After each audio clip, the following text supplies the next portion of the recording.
Firstly, welcome everybody to this really important discussion. I'm your host, Dr. Craig Poku, an atmospheric scientist based at the University of York. I'm really proud to basically say that we're going to be doing this discussion in collaboration with PrideInSTEM, and the primary and the main focus is going to be talking about racism within climate change, and more importantly, how marginalised communities are impacted by changes in climate and what we need to be doing going forward. Here I have two people to join me in this discussion. First, we have Salma Sabur, who is a PhD student based at the University of Southampton, and then we have Dan Hididwan, based at Imperial College London. So, Salma, could you just give us a little bit of an introduction about yourself and just introduce yourself to the audience, please? So my name's Salma, and I'm a queer postgraduate at the University of Southampton. I'm half Moroccan, half Belgian, and I grew up in Morocco for the first 16 years of my life. So I had an engineering diploma from École Centrale Paris in France and the University of Liège in Belgium in 2013. And I'm really passionate about adaptation and resilience to climate change, and these subjects are at the center of my career path, and I'm really interested in exploring dynamics between relationships.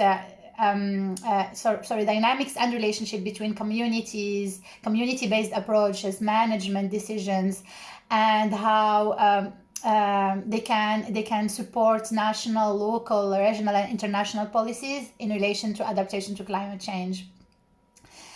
I worked in coastal management in Morocco and Nigeria before starting my PhD. And now my PhD is about how shoreline change, erosion, sea level rise, and flooding are affecting coastal natural world heritage sites. And more specifically, there is part of my PhD where I'm looking at how is it affecting indigenous communities in Mauritania. I'm also the Equity and Diversity Inclusion PGR Officer of the Faculty of Engineering and Physical Sciences. And I'm really passionate about political action. Like, I'm an activist. I think it's important to know about stories about post-colonial societies, women empowerment, queer, LGBTQ movements, fight against corrupted governments, and I think we need a big fight towards climate change resilience in the future. And in my free time, I like growing plants, protesting, being lost in forests, dipping in cold waters, and I play music. I have like a brass band in Southampton. So I love people and I love nature, and I love in general. Excellent. And Dan, I now am going to bring the exact same question to you. So could you tell the audience a little bit about yourself? How can I follow Salma? That was incredible. Well, my name is Dan Hididwan. I am a South Londoner, born and bred in inner London, across the River Thames. I am half Moroccan, half Italian, so I'm probably the other half that Salma isn't. And I grew up in London on the council estate. I ended up specializing in geography from a young age. I loved the environment and I loved understanding what made us different but the same at the same time. Growing up, it was, I experienced a lot of, I saw and was exposed to different types of discrimination and racism, and I didn't understand that because I grew up in a multi kind of cultural family. So that really, that drive to understand what makes us kind of led me to trying to appreciate the rockscape and geography a bit more in our environment, because that fundamentally kind of made us different. And I'm also a gay man, so I'm part of the Rainbow LGBTQIA plus community, and I'm proud of that. I am on the end of a PhD at Imperial College London, where I specialise with my research focusing on how climate change impacts renewable power, particularly the resources and the economics of it in the long term, i.e. does the solar radiance change in the future, does the wind resource change in the future, and how might that impact the cost of those energies. And I am now going into a job with a renewable power supplier, so that's quite exciting. I get to work and apply my PhD in different ways, which is always a boon after the trauma that is a PhD. And things about me, well, I wish I had the incredibleness of Salma here. I like to grow things. Every year I go to Italy and spend some time with family, and I learn how to be a farmer. So I'm really in touch with my roots in many ways. And I think that's it for me. Yeah. Thank you. Firstly, those are both excellent introductions. And Dan, it's nice to know that I'm not the only South Londoner on this call, which is quite interesting because I've now concluded that us South Londoners need to stick together when it comes to like climate. And I think, Salma, like what I really found quite fascinating about the work that you do is the fact that you speak about like the community engagement, but not only that as well, but you also talk about some of the major challenges surrounding getting particular communities involved with climate research.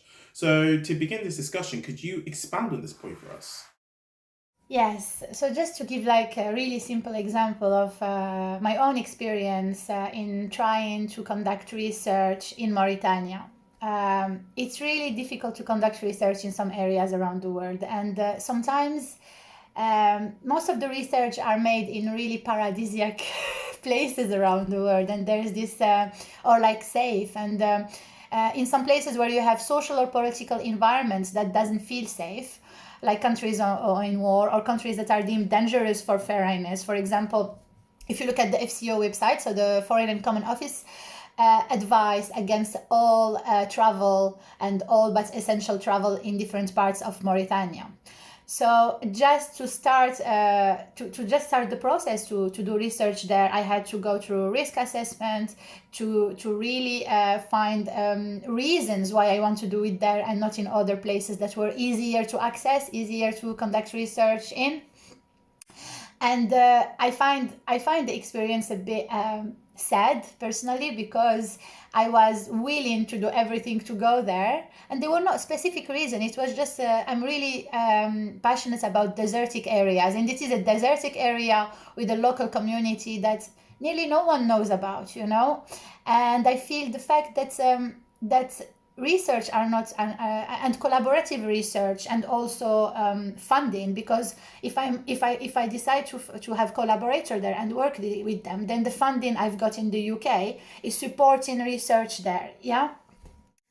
And and I think those voices of those communities and those like the research that can happen in all these places that are not deemed safe for research creates an imbalance in our understanding of the world, and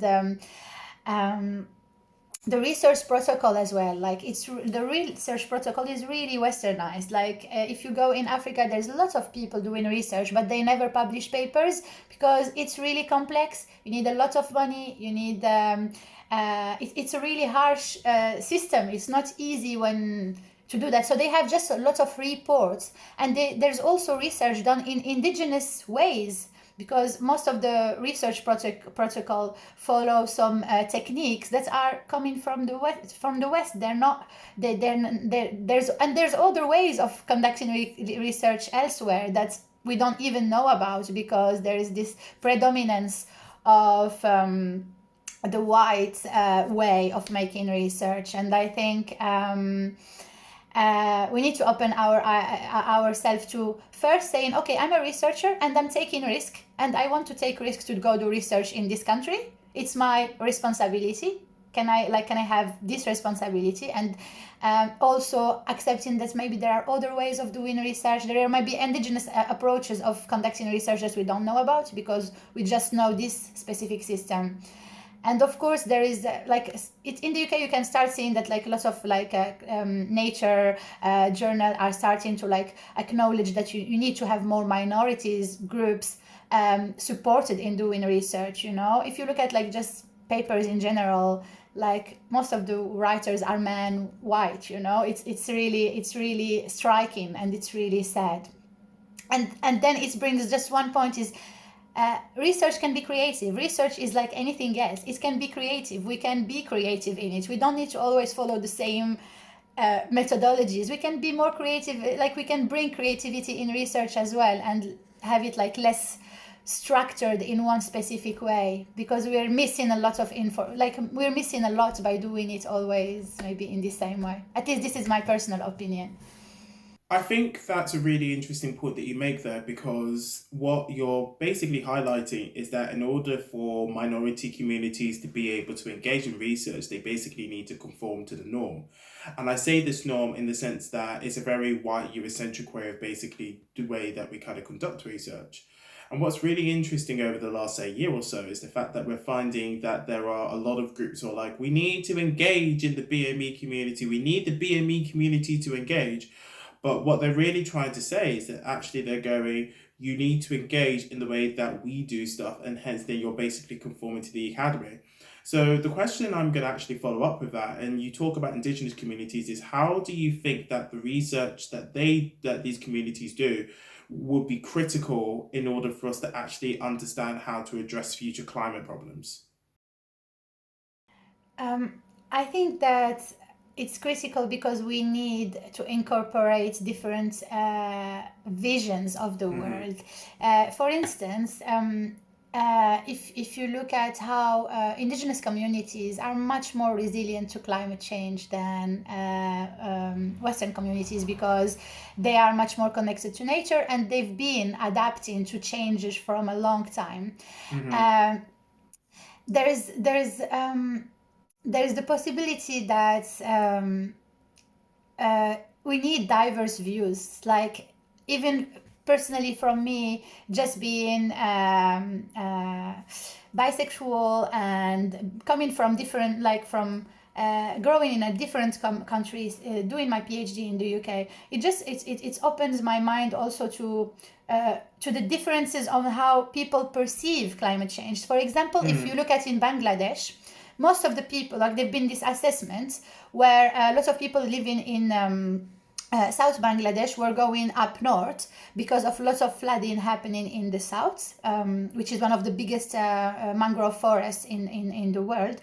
However, when they asked people, why were you going to the north, to the cities, they were, okay, we have issues, we can't find jobs, we are not resilient anymore, we need work, we have health problems, we need to have access to healthcare. Climate change have never been perceived as the problem. And I think, and this is really interesting, because when you look at it, you're like, oh, actually they're moving because there's more and more flooding and there is no, but there's so much things. There's like this social justice linked to climate change that is even more important than climate change, is how climate change is affecting minorities and communities that are more vulnerable than others. And for instance, in the UK, we don't feel the effects of climate change. We don't relate to the effects of climate change. Like, we have maybe some storms, a little bit more storm, like this April, but even we don't relate. And it's, people are living so far away from us and from our understanding on what's climate change, that's actually relating to what does it mean climate change is affecting people's community. It's really difficult when you never experienced it.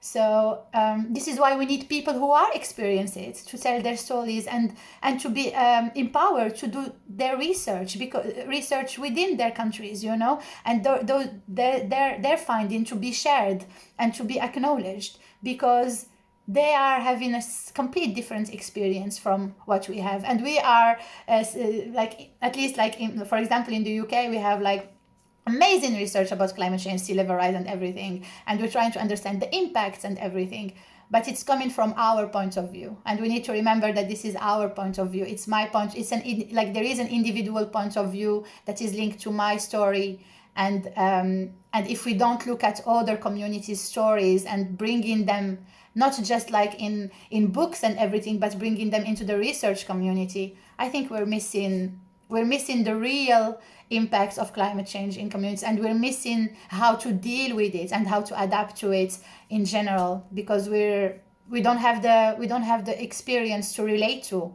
and to understand how it is affecting people's life. I think that's a really interesting point, in the sense that the way in which climate change within the West is sort of portrayed is that, oh, well, it's happening right now. And it is happening right now, because if you look at, say, So I'm half Ghanaian, half Jamaican, and in Ghana, for example, people who live there are already seeing the impact of climate as it is. But one thing that is really interesting to think about is the fact that it's very difficult for you to empathize with a situation or a circumstance unless you're going through it yourself. And I think that because a lot of people aren't seeing those changes, it's very difficult. One thing to also note as well, and I think this is very important, is the fact that you can't just see climate as an individual situation in the sense that it's so entangled with so many different um, social justices. And I think the way that somebody said it was, you can't talk about climate justice without talking about racism, which is something we're going to be discussing later in this discussion. But I guess what we're going to do now is one thing to note about this is that the way that we kind of think about climate is through colonialism. And Dan, so going to you, your climate is to research is unique in the sense that you've not only acknowledged, but that you acknowledge and also account for colonial legacies in your work. So why do you think this is critical when it comes to addressing the climate crisis? Thanks, Craig. I'd like to, if I can be really cheeky, I'd like to amplify and build off of what Salma just mentioned and yourself too, Craig, with the fact that when climate change it's not just, it's a double-edged sword with like traditional ecological or environmental knowledge. It's not just the resilience in these communities that's valuable, but it's also the fact that there are even more vulnerable people in these communities, particularly in the queer and trans space. And if climate change exacerbates social justices, our queer peers, our people of the LGBT community in this area also have to relive a trauma associated with re-establishing themselves and finding a new sense of belonging in a world where everyone's fighting for themselves, because there's so much like uncertainty around shelter, food, warmth, water, and access to healthcare. And that can be incredibly hard if you are going through a change yourself or a transition, especially like our trans siblings do. And that is why it's important for us in these kind of discussions to represent and increase and improve those visibility, because lack of empathy, there are things that we will never be able to understand as who we are, but we have the ability to at least listen and then process and hopefully act with people included in the decision making. And I think that will be a theme that we probably touch upon quite often in this chat. But back to my kind of area, I would say there is increasing acknowledgement in the scientific community of just the inability to sometimes just do your work, to do your job properly. And that's because of data issues. That's because of the understanding that we have is assumed to be ubiquitous around the world, but in reality it's based off of just generations and institutional capacity that isn't available elsewhere. It can often lead to an overrepresentation of our methods, of our research on the global scale. And that's kind of reflected in the fact that, as was mentioned just earlier, that, you know, by Salma, that certain academics around global south institutions, to use the term, often probably don't publish in the same way that Europeans and North Americans do. And that is a big gap. It's a big gap for everyone, because in science we try and objectively understand our world.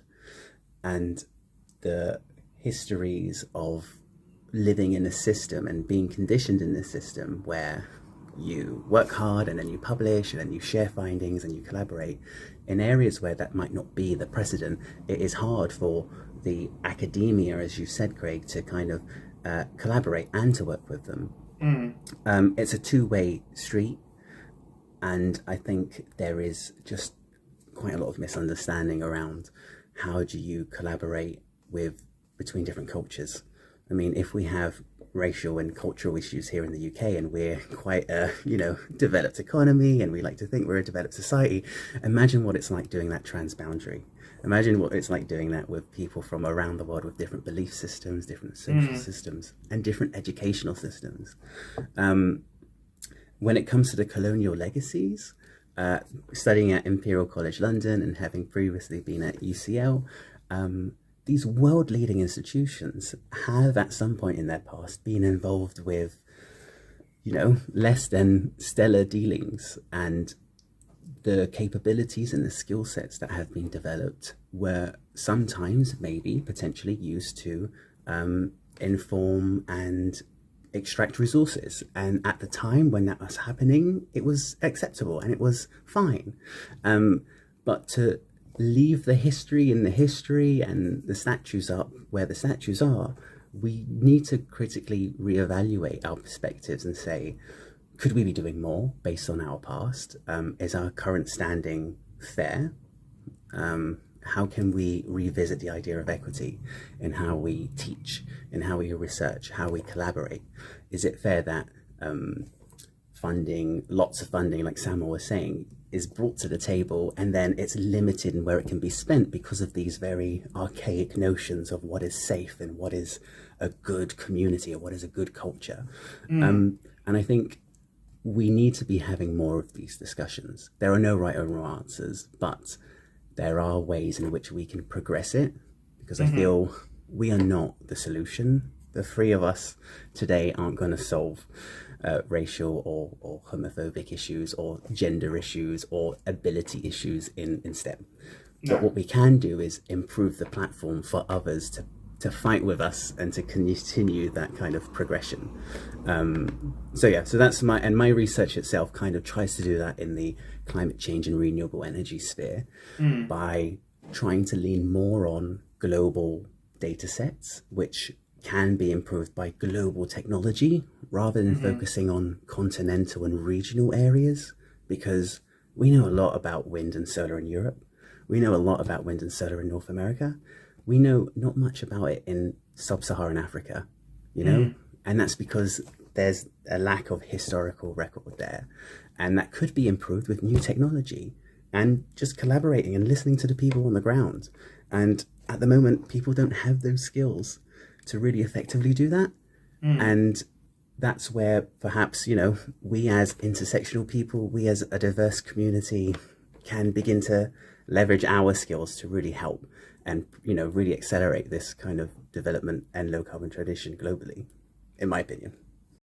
I think, so to touch upon a point that you said with regards to the way how, and actually this was also, funnily enough, building up on Salma's point, about the way in which we sort of conduct research. So recently there have been, in the UK government, there's been major cuts to research that primarily focuses on working with countries outside of the UK, or what's classified as the Global South.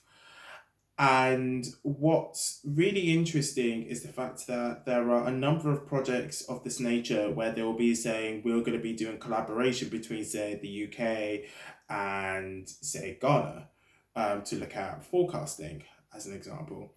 But what you find is that there is a power dynamic within that, because a lot of these projects, rather than giving equitable finances to both parties, you find that the finance will only be on one side and not the other. And the reality is that the way in which capitalism works, it then means that you're then finding that one side has all the power and they can call all the shots, meaning that it's not a fair knowledge exchange. And then that is something that's quite critical. And you could also argue that's basically exploitation in itself. So whilst of course I know a lot of brilliant researchers that have been let go on these projects, I hope that maybe when it comes to them reevaluating it in the future, they can then go, we need to actually do this on a much better scale. And I think that is, it all stems back to colonialism. It all stems back to power dynamics. It all stems back to the fact that the West have always basically played the kind of cards into it. And one of the things that I've been noticing quite a lot in the climate space is this push towards green energy. So for those in the audience who want to know, when we talk about green energy, we're talking about the fact that we want to move towards like renewable energy. But one thing to note is that a lot of renewable energy involves having to gain raw materials, which of course in the UK we don't have. And so one thing that we completely risk, of course, is that if we are having to have this push towards green energy, we're still going to be exploiting these communities who probably need these resources for other things. So I guess for you, Dan, how can it be that if we are going to be pushing towards green energy in, say, the West, and this is, of course, your opinion, how do we carry on doing this without also exploiting these communities, as an example? Thanks, Craig. I think, and I'd invite Salma as well, because with Mauritania and Morocco, there are parallels with resources, like with phosphates, with groundwater, and with fisheries in particular as well. I know and Salma can really add to that because she's much more closer to the realities there. It's hard to really pinpoint where in a world of imperfections these kinds of problems began to magnify and began to really accelerate. I think as someone, and I don't know how everyone else feels, as someone who I've always had like an interesting internal conflict with who I am, being the fact that I am, born in the UK, but I'm different. I'm not ethnically, typically, conventionally, traditionally, indigenously British, Yeah. I'm a man, but I don't fancy women. I've fancied other men, I'm different sexually. And I've always come in from a different angle. And that's a different aspect of the creativity that Salma was talking about before. And you begin to learn, and I've been conditioned, as we all probably have, into a different way of understanding what the normalness is, what the common census of the reality in our world is. And this has gained me insight into understanding what market dynamics is. This was a very long-winded introduction to be like, I know what market dynamics is. I can speak the go on. No, continue. I can speak the language of these bankers, and I can understand the system that they've created. But I can also see with my own eyes how it impacts people on the ground, how it impacts my black brothers, sisters, and non-binary siblings, how it impacts women, how it impacts people who aren't physically fully abled. I can see that because of who I am. And it's hard because there are different realities going on here. So you touched upon like capitalism, or let's be even more blunt about it, the quest for profits has been detrimental to everyone on the planet, except for those who have speculated to invest in those profits. I think we can all agree. I think we can understand and accept that these resources, and sadly the exploitation of these resources with this money in the system, has also improved the quality of life for a lot of people. And this has also fundamentally been based on industrialization and the seek to maximize those profits as a system to improve quality of life, which is basically colonialism. That's what happened. Sadly, no one wants to really accept it. Our success is built off of the colonies. And if you think it was a two-way street, I would say we really should be revisiting what history has been, how history has been taught. When it comes to the current issues of the green and low carbon transition, undeniably, rare earth metals, other, rarer materials have been extracted from conflict zones for decades. Sadly, this isn't a uniquely renewable energy thing, but it shouldn't be excused. Recently, the EU had brought in legislation saying you can't procure solar panels from communities where there has been exploitation. So I believe this includes China, with the Uyghur population of Muslims there. And we can edit this out because we can quickly double check. So I'm not kind of allegedly saying these legal issues, but that's an example of how you might be able to rectify a market failure. And the market failure is people are sometimes bad people and they exploit people for profit under a market system. And a market failure of that would be to exploit people for the detriment of their quality of life for profit or for export. The Congo is a great example of a colonial just mess, really impacting the quality of life of the local population and really enabling the extraction of unfettered resources. So when it comes to how we move forward, I think we need to continue to ask questions as to where this comes from. Is this transition really what we should prioritize in terms of the lowest source of the lowest cost this, the lowest cost that? That is really just a repeat and a recycle of the system that has led us to where we are. Intensification and industrialization has provided benefits to everyone, especially as someone who's poor, especially people like me who have been on the breadline all my life. But I'm really torn because I see the potential in everyone, and I see the realities of that potential never really being realized. And so I've really exploded a very simple question, Craig, into a can of worms, and it's because there's no real simple answer. I think if we employ good practice, we can reduce the exploitation that we have in the production of renewable and low carbon technologies. We also need to accept that these economies have a right to access existing and contemporary and historic technology. So we can't just enforce them to have solar panels. We can't just force them to pay for wind turbines, especially at our exorbitant cost. If we want them to be part of this sustainable transition, we need to empower them to have these technologies too. The question is, are we going to wait another 200 years before we give them a gun? Or are we going to give them a wind turbine in the next 5 years? And that's a lesson we can really learn from history. Exactly. And I think that's one... I mean, firstly, that was an excellent answer, because I don't think that you can have a simple answer to it, because it's so deep-rooted, I would say. And so, again, it goes back to the point that we were talking about with Salma, where it's this whole thing of going, okay, so you want to get these communities involved, you want to give them a voice, and then you then basically then say, oh yeah, so we're going to keep still exploiting you, but doing this kind of like performative way of doing stuff. Salma, actually, do you have any additional thoughts to the points that Dan was making? Because given the fact that you work with communities on the ground, I would be very interested to know, like, have you noticed that there has been a shift in the way in which these communities are exploited with the whole push for green energy? Or do you think that we're still in the same predicament, I would say?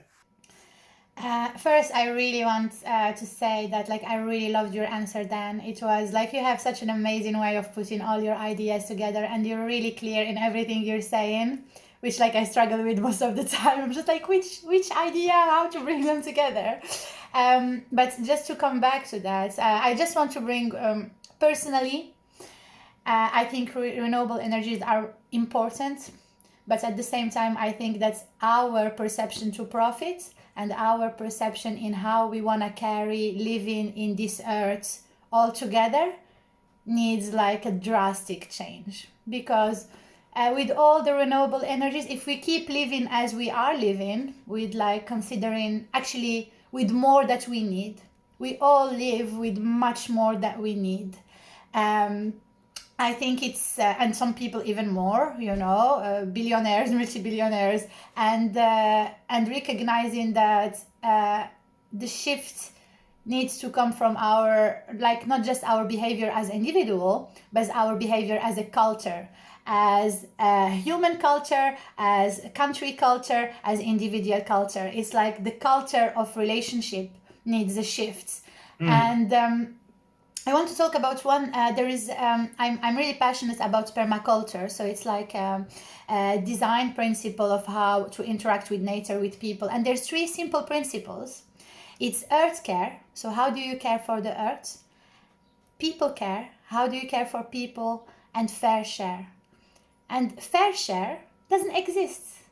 There is no fair share anyway in the world we're living. I think it's really simple principles that if we think about them, how can we be fairer in what we are using, how we are exploiting earth, how people are exploited. And not having exploitation anymore, but just like using what we need and giving back. Like this giving back, there's this one question, what do we do for the earth? Like in last week, what did me or you or like anyone did to care for the earth? Just like if you think about it, like I struggle sometimes. I'm like, yeah, I planted some seeds and everything, but this is also a little bit for me, to eat. What do I do for the earth with no expectation, just giving? What do I give to the earth? What do I give to the people without expectation? And in relation to exploitation, I think especially in the global south, like I know in Morocco, there is a big trauma. It's the whole communities are traumatized, and in countries where it is taboo to talk about lots of subjects, it is really hard. Like I know there is still exploitation in Morocco by Moroccan of Moroccan, and the colonies before have just strengthened the minorities. So for what's happening in Morocco, there were indigenous communities, Amazigh communities, who are like 60% of the communities today. And when the Arab came, they have been the minorities, and the colonizer, most of the time, they come and they privilege the minorities because they are minorities, and they empower them. And then the indigenous communities of the country and the empowerment of those minorities, who are also just like colonizers as well, created some complex dynamic in the country. Like it's so complex, you don't even know who is exploiting who, how the exploitation. And you have, of course, exploitation from Europe, because the richest groups in Morocco are getting richer by giving whatever Europe wants, and getting all the privileges of having this contact with European groups, and in Mauritania, for example, like the fisheries is like it's amazing. Like even in Mauritania they don't eat fish. Like Mauritanian are nomads who live in the desert. The communities I'm working on are ancient slaves who escaped the slavery and went to live in the coast. They're the only communities that are really connected with the coast. But most of Mauritanian communities, they are nomads. So they live in the desert. They eat meat. Fish is not something they eat. So like all the fisheries of Mauritania, it's not for Mauritanian, it goes away. Like all the resources in terms of fish, it doesn't stay in the country. Like you may have some things, but most of the fish is not even culturally in the country to eat fish. So, and you can see how actually exploitation of resources, it's not even sometimes for you. It doesn't. A lot of agricultural stuff in Morocco, lots of the best vegetables grown in Morocco, they don't stay in Morocco. They go to other countries, and there is exploitation of resources, but then there is another exploitation by the country because of the trauma that is not solved of their own people. In Morocco, we say always, never trust a Moroccan. Can you imagine? You're in a country and you say to everyone coming, never trust a Moroccan, because it's really, yes. And in Morocco, if you're not Moroccan, if you don't look Moroccan, you will be treated like a king. But if you're Moroccan, you're treated so badly. And these are, I think, it's in lots of traumatized, because these traumas, we don't talk about them. And there has never been an acknowledge, like a kind of, when you ask for forgiveness, but from your heart. I don't think our communities, like in Morocco, or like all colonized communities, have ever received asking for forgiveness from the heart. It's like when you have a problem with someone and you can feel whether they ask for forgiveness from their heart or they ask for forgiveness just to feel good. And you can and then this trauma is never solved. And it's psychological, it's emotional, it's physical, it's societal. Like this is the results of exploitation and colonialism, and it is so deep. Here you can understand mental health issues. In Morocco, mental health issues are still considered as a shame. You can't go see a therapist. You can, and all this is linked maybe to other things. The facts, to our culture, to how, but also to the trauma of colonies. And and I think there's sorry if I'm a bit emotional, but it saddens me because I don't think there is a real acknowledgement of what's really how colonies have affected people and their livelihood and their understanding of themselves. And I don't know if Dan want to add something to that, but yeah. Thank you. I'm sorry if I was a bit shaky. Sorry, I was just going to build off of this, and it's Salma. It was a really beautiful explanation, and this is where I can kind of help elucidate or add to this, to the feeling of this conflict in our communities, and I mean collectively as those who have ever been a different, those who have ever been an other. And my dad is Amazigh, and he couldn't read or write. And he was like sold off when he was young to herd goats and support his family, who eventually went to school, his siblings, but not him. And so he came over to the UK like in the 70s. And so I'm a first generation immigrant, and I ended up, I'm finishing a PhD at Imperial College London. I've used a supercomputer. My dad couldn't read or write. This is an example of the conflict we face in who we are as the children of immigrants, the children of multicultural households, queer people. Women, we are a rebellion in ourselves. You know, and this is why the issue of colonialism and capitalism and market solutions to these problems is really diverse, because on the one hand, it has been really exploitative, and on the other hand, it's enabled us to be who we are in a weird way. And I think this ambiguity and uncertainty about our shared identity of belonging is really just allowing that trauma that Salma was describing. And that trauma manifests itself in different ways in different communities with different identity markers, and everyone has this kind of weird conflict internally. And ours is so visible in who we are because we've been told for generations, if not we are the first of a kind of a generation, where we are really being like, no, you can be you. Like, colonialism was terrible and it enabled me to be who I am because of, I definitely wouldn't have been alive if Morocco wasn't colonized by France and my dad didn't use his network to be able to, emigrate. But at the same time, we need to be very truthful and very reflective of the real experiences and say, hold on a second. I know you guys haven't seen what's gone on, and I know you guys have been shown a reality and a history that isn't actually reflective of what's been experienced elsewhere. But let me show you with an open mind and an open heart, and let's go and see it, and let's see what we can do about it. It's not going to be quick, but let's try and improve the situation for everyone. And that's not what we're having.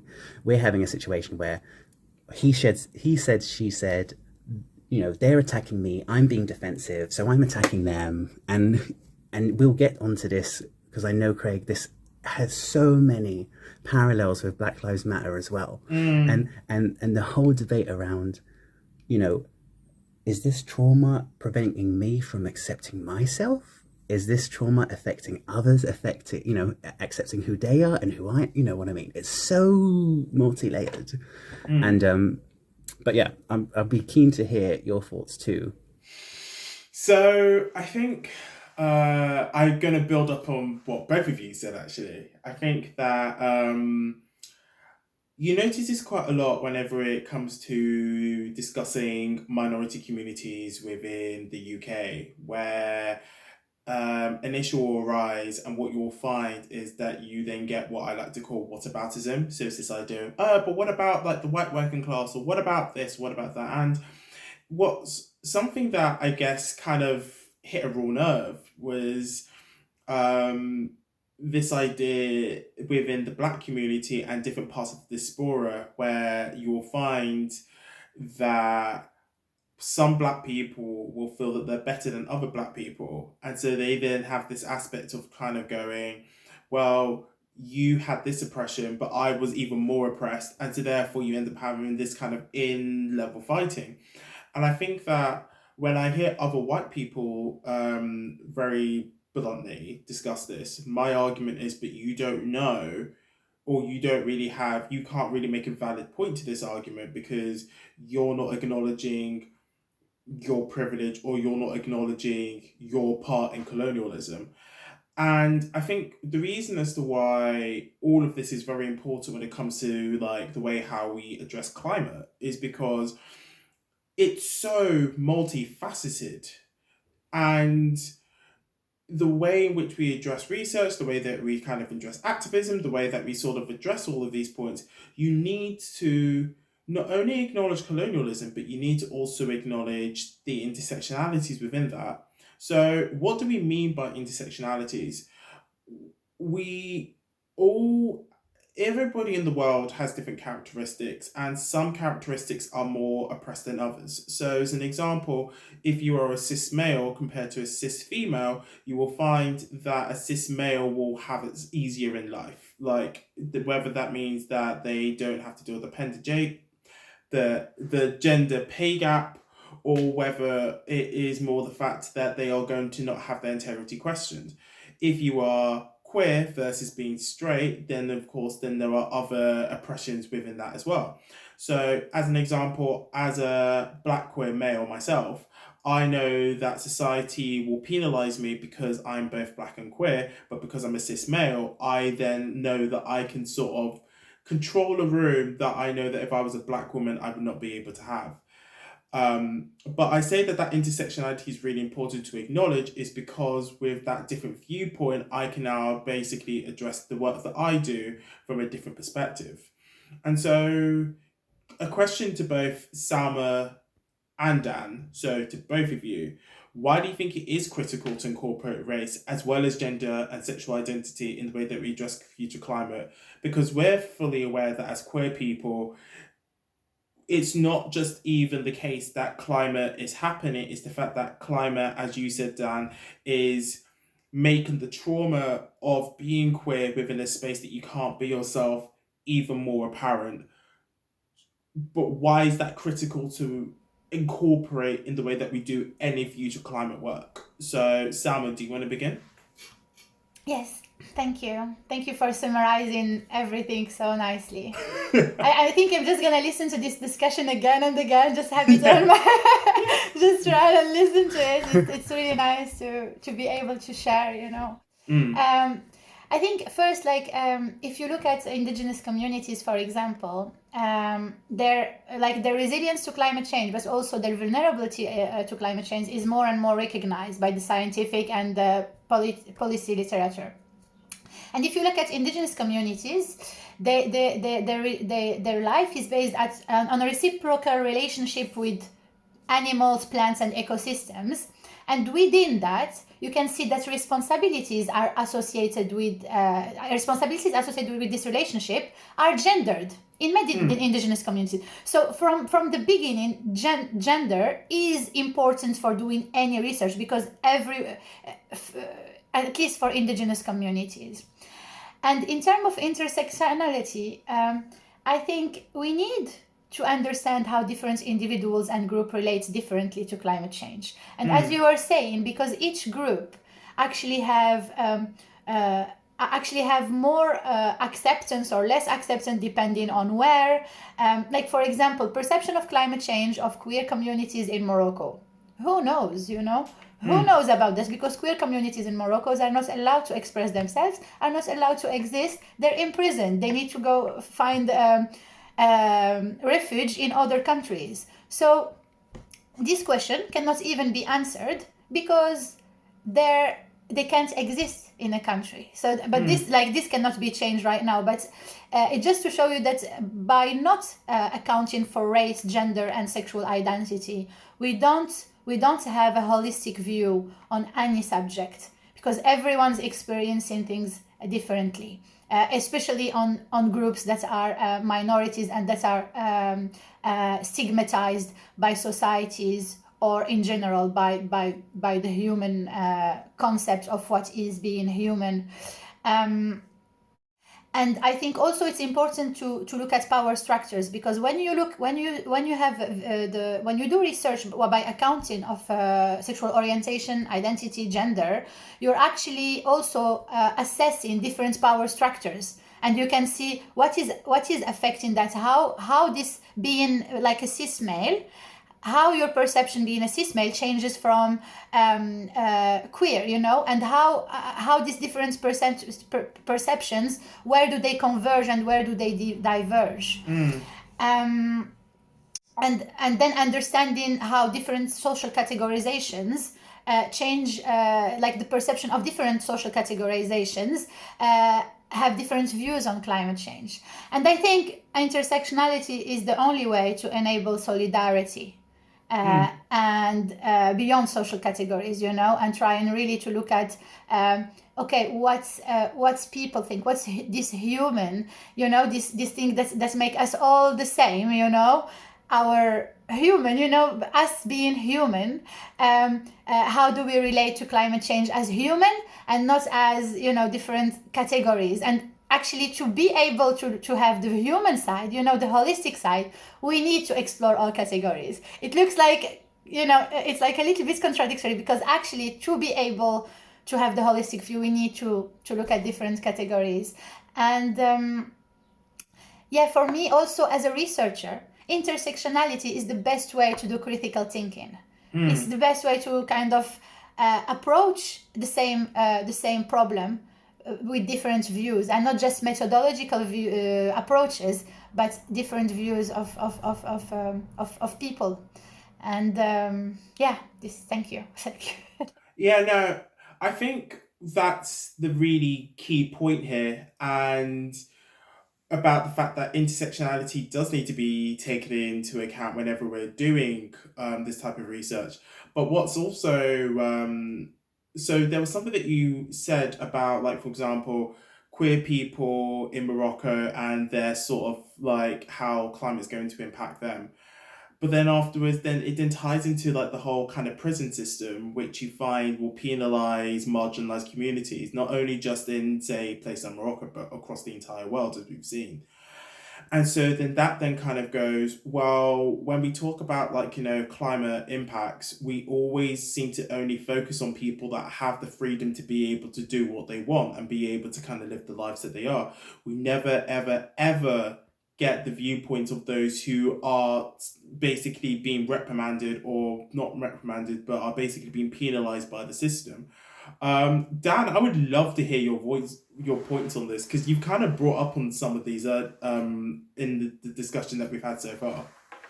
Yeah, thanks. This has been really great to hear. And also, it's nice to hear that it's not just going on in my head, which I've been told is what usually happens in this world. But I would say, to build off of what Salma said, where she would just really nicely describe that conflict between what is the kind of the conception of what is fair and what should be happening, what is my internal truth and from my professional experience, and what is actually perceived to be happening from outside of me. What is that common census? What is going on? What do everyone else believe? Or what are we conditioned to kind of expect to believe? And that conflict is actually what I believe furthers knowledge. That is, we face it as, and it's easy to forget, as we are here discussing things being different, having identities which are diverse, which are intersectional. We are in this chat, in this discussion, having this conversation, but we are also, another commonality we have is that STEM, is that climate change background. And that conflict that we are experiencing with our own personal identity and the knowledge that we are learning and the knowledge we are creating, that is what really is pushing the boundaries of thought and of understanding. And so when you do have that conflict, do not shy away, which we have been taught to do, because that is contravening the idea of what power is, of what truth and reality is. That is us pushing through these barriers. So that conflict, although it's frustrating and although it's really can be traumatizing, that is the value we are providing to this world. And if we can break through that boundary, or at least push it, or at least try and rationalize it, someone else can come along after us and add to it.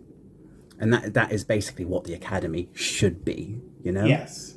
But the reality is that the academy isn't that. And I know that having completed my PhD recently, there were points where I wanted to be very outspoken about things, because I would be like, this is sort of this is conflicting with my own personal identity.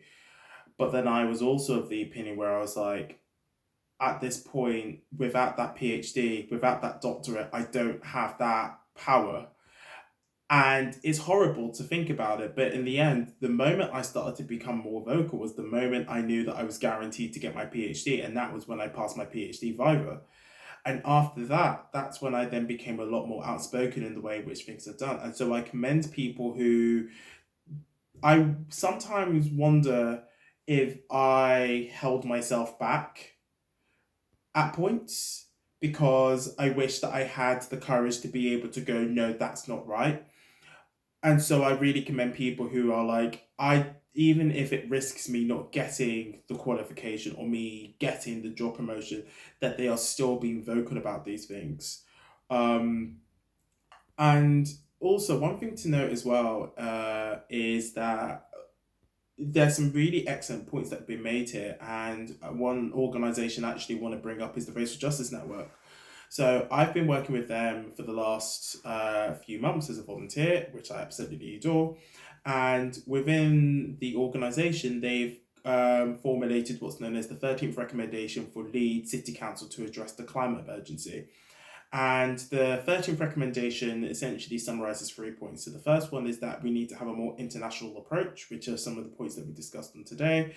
The second one is that we need to acknowledge colonial legacies. So this is not only just within the UK, but also within countries that have been previously colonised, and the way in which they sort of deal with their infrastructures. And then the third one is to show solidarity, which I think goes back to what Salma was talking about. This idea of just forgiveness, and not only that as well, but also acknowledging the fact that there is a lot of like internalized trauma. But the reason I talk about the Racial Justice Network is because they're an example of an organization, an activist organization that I would say are doing it right, because they are going, yes, okay, race theory is the focus of what we do, but we're doing the groundwork to actually bring up these discussions and not only talk about climate, but also talk about race in the police and race in society.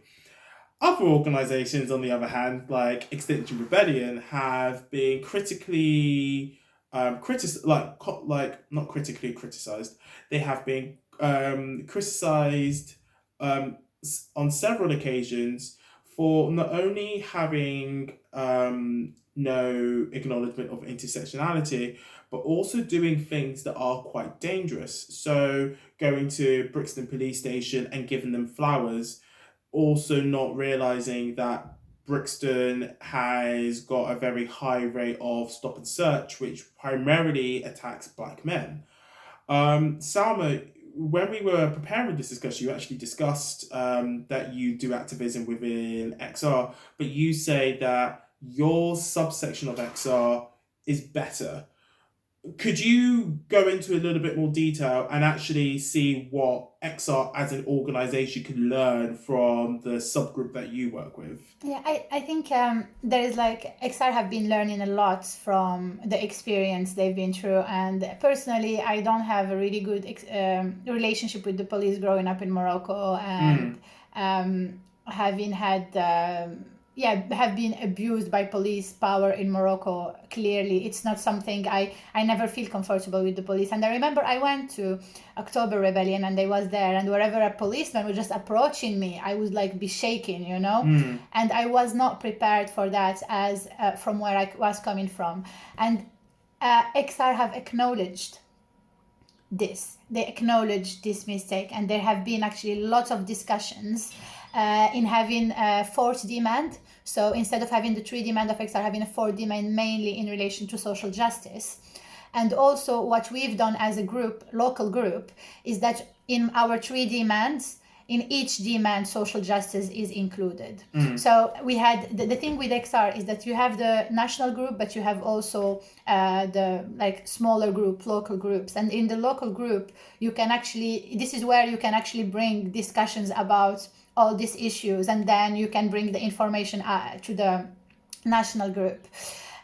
There's also now the XR Internationalist Solidarity Network that has been formed in 2019, and that is it's mainly led by Black XR members, and it's also so being in contact with XR groups in Africa, in India, in Asia, in South America, and I think there has been issues in the beginning, as you were saying, not acknowledging that, actually saying to people, oh, just go and be like, I consider myself as non-arrestable, I can't be arrested. So I was there, and I was considered, like, I knew that there is always a chance to be arrested, but I was avoiding anything, like, you know, I was not blocking streets, I was like maybe supporting friends.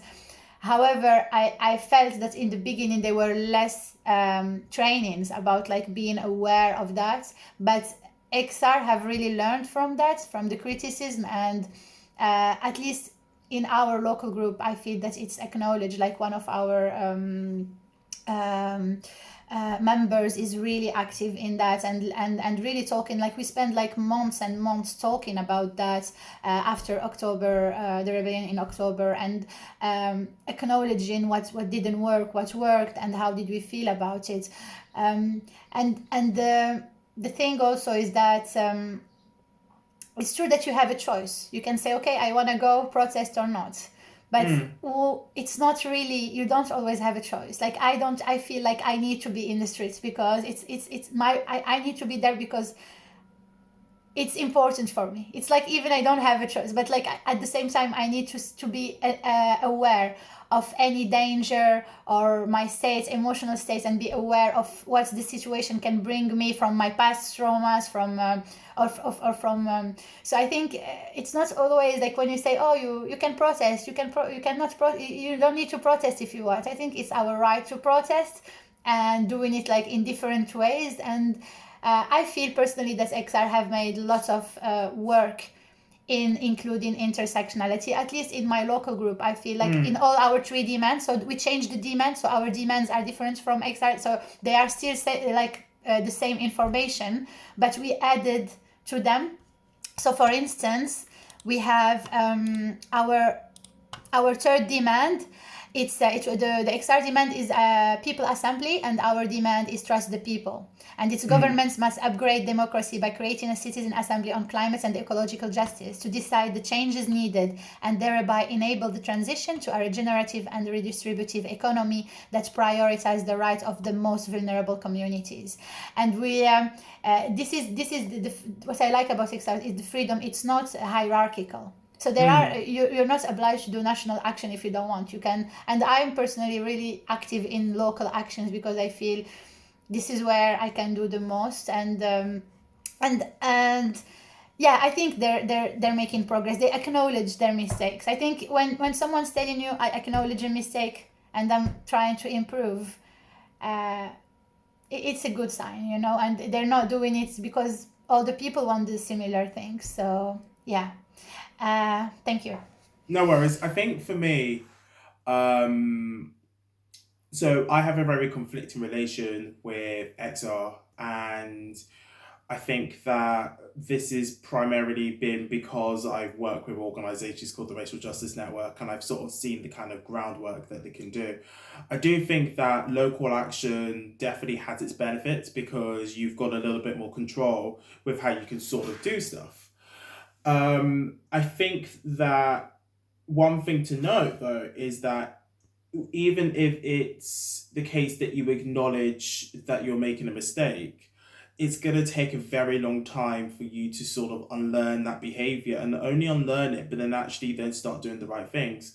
So I say this as somebody who, growing up in South London, as an example, I was surrounded by quite a lot of homophobic and transphobic language, and the language around women was very misogynistic. And I would even say comments like this, which I now find like, teenage Craig, what were you doing?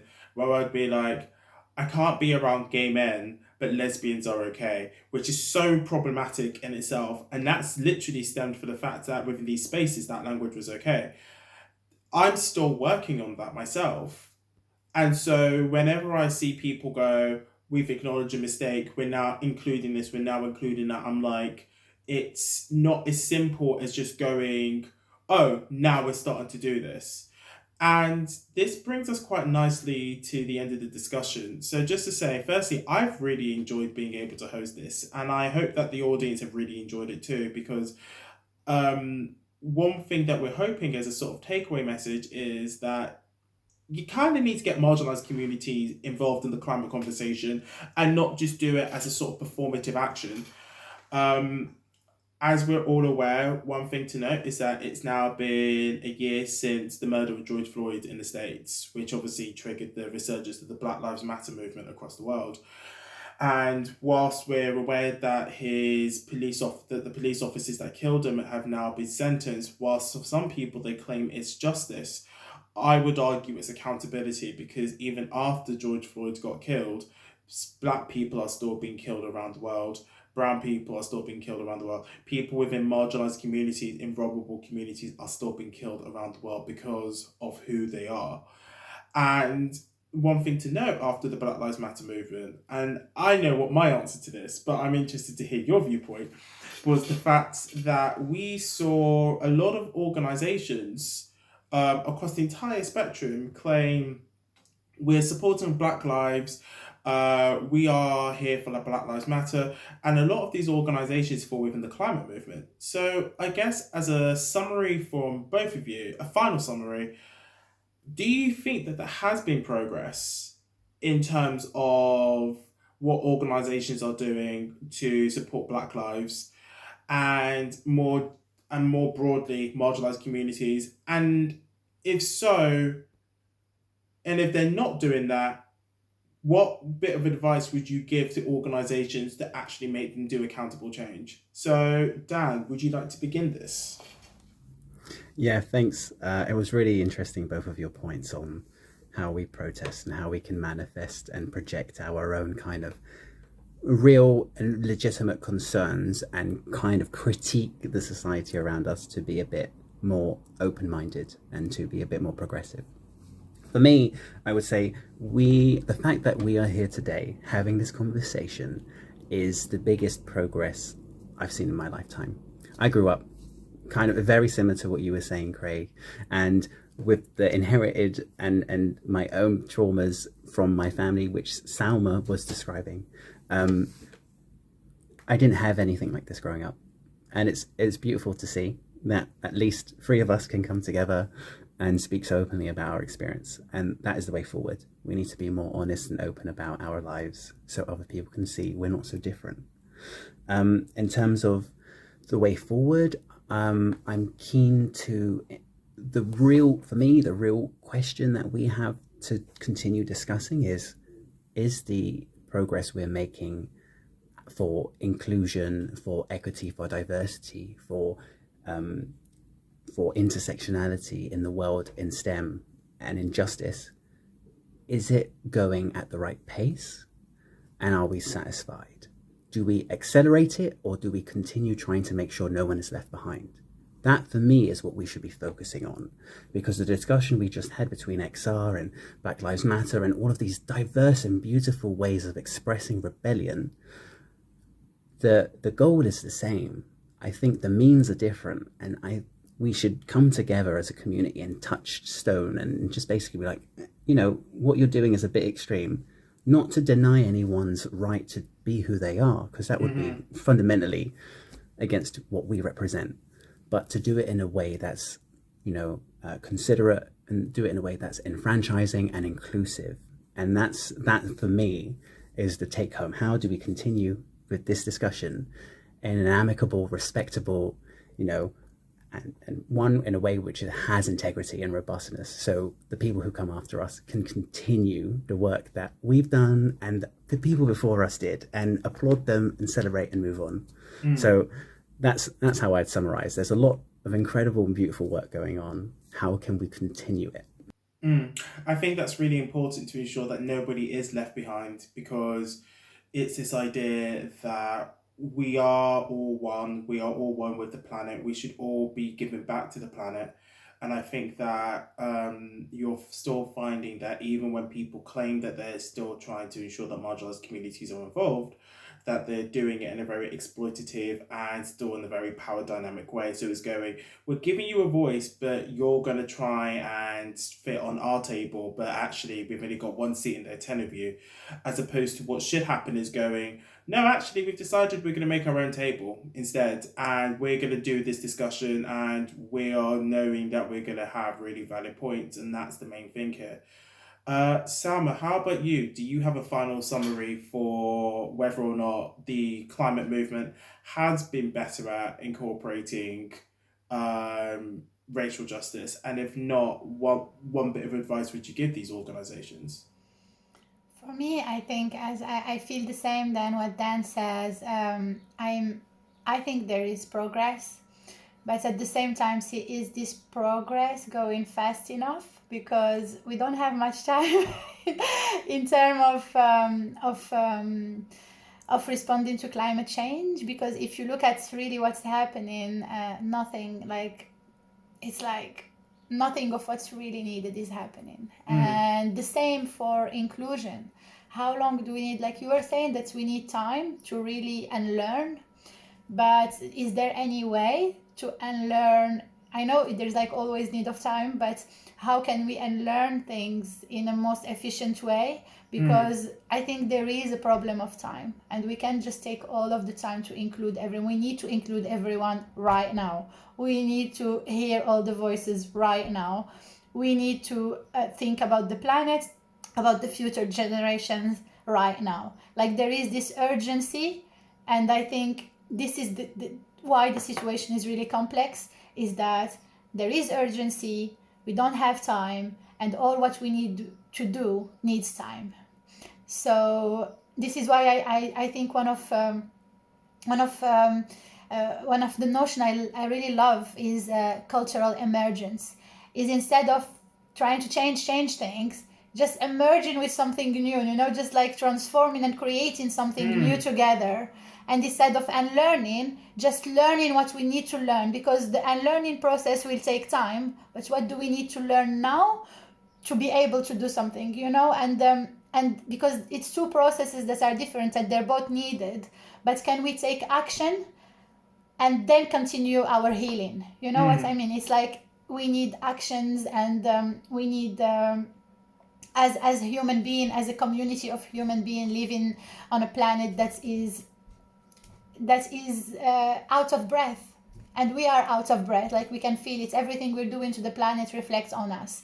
We are so yeah, for me there is progress, but I think there is also a need of something new to emerge from all of us as a community, in solidarity, because we don't have time. And I think the question of time is really complex, because we don't have time, and we need to create.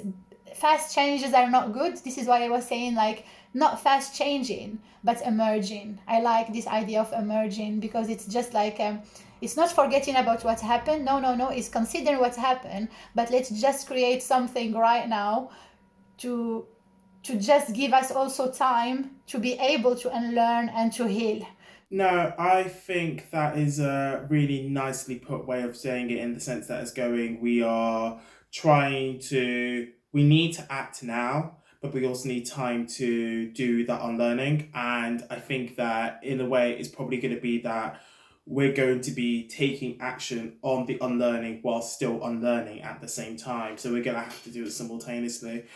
And I think that I've really enjoyed hosting this discussion, because it's something that I think that we are making progress. So I'm a year ago, I don't think that people would even be willing to have this kind of conversation.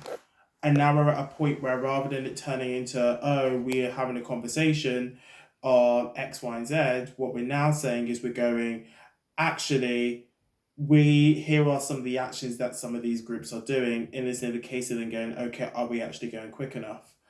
So really enjoyed being able to see that, and that actually now concludes this discussion. So firstly, I'd just like to say thank you to both Salma and Dan for taking time out of their day to be able to do this, because I think that this is something that's quite important. Before I end this, if the audience wanted to find you, where can they find you?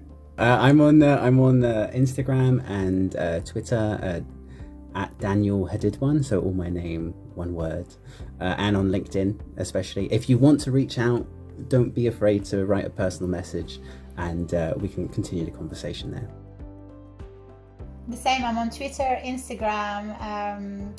I will put information about it in the description, and also on LinkedIn. And I'm also happy to receive any personal message. Sorry if I'm not responding quickly in advance, because it's always so many things happening. But yeah, you're always welcome to contact me and interact with me. I'm always happy to interact. Awesome. So just for the audience that are watching this, we will leave the details in the description, so you will be able to contact our wonderful panel for further discussion, which I honestly feel like you should. I can also be found on Twitter at C_Poku93. That is basically where I mostly reside.